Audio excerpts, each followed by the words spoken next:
میرے محترم بھائیوں، یہ خرچ وہی کرتا ہے جس کو اللہ توفیق دیتا ہے۔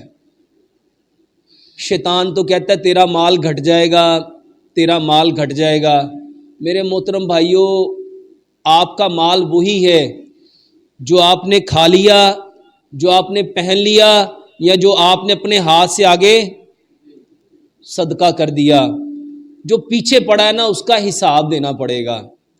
رمضان ہے، رمضان کے اندر ایک ایک نیکی کئی سو گنا بڑھ جاتی ہے۔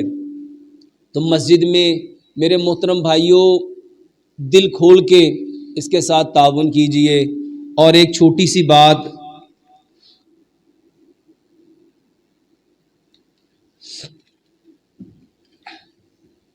آخری عشرہ بالکل ہمارے قریب ہے۔ میرے محترم بھائیوں، کم از کم یہ جو 10 دن ہیں، ہر دن کم از کم ہر بھائی 2 نفل لازمی پڑھے۔ ہر دن اور رات میں کم از کم جتنی اللہ نے آپ کو استعداد دی ہے، طاقت دی ہے، میرے محترم بھائیوں صدقہ کرو۔ صدقہ بلاؤں کو ٹالتا ہے۔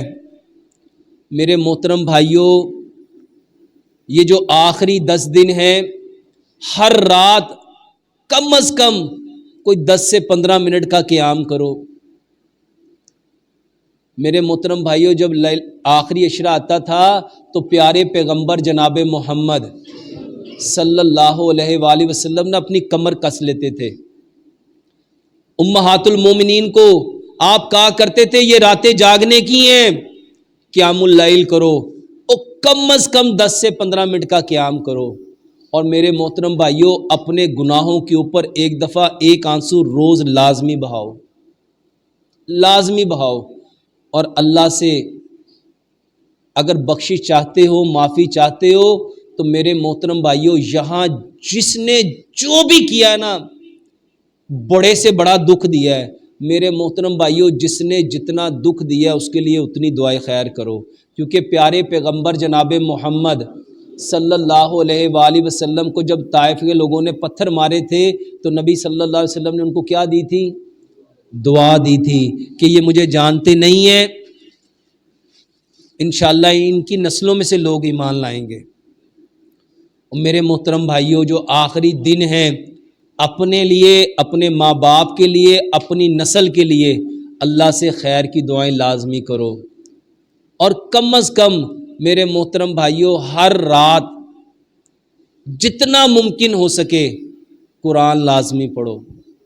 اللہ سے دعا کرتے ہیں اللہ سبحانہ و تعالی ہمیں معاف کر دے، اور جو کچھ کہا ہے اللہ اس پہ عمل کرنے کی توفیق عطا فرمائے۔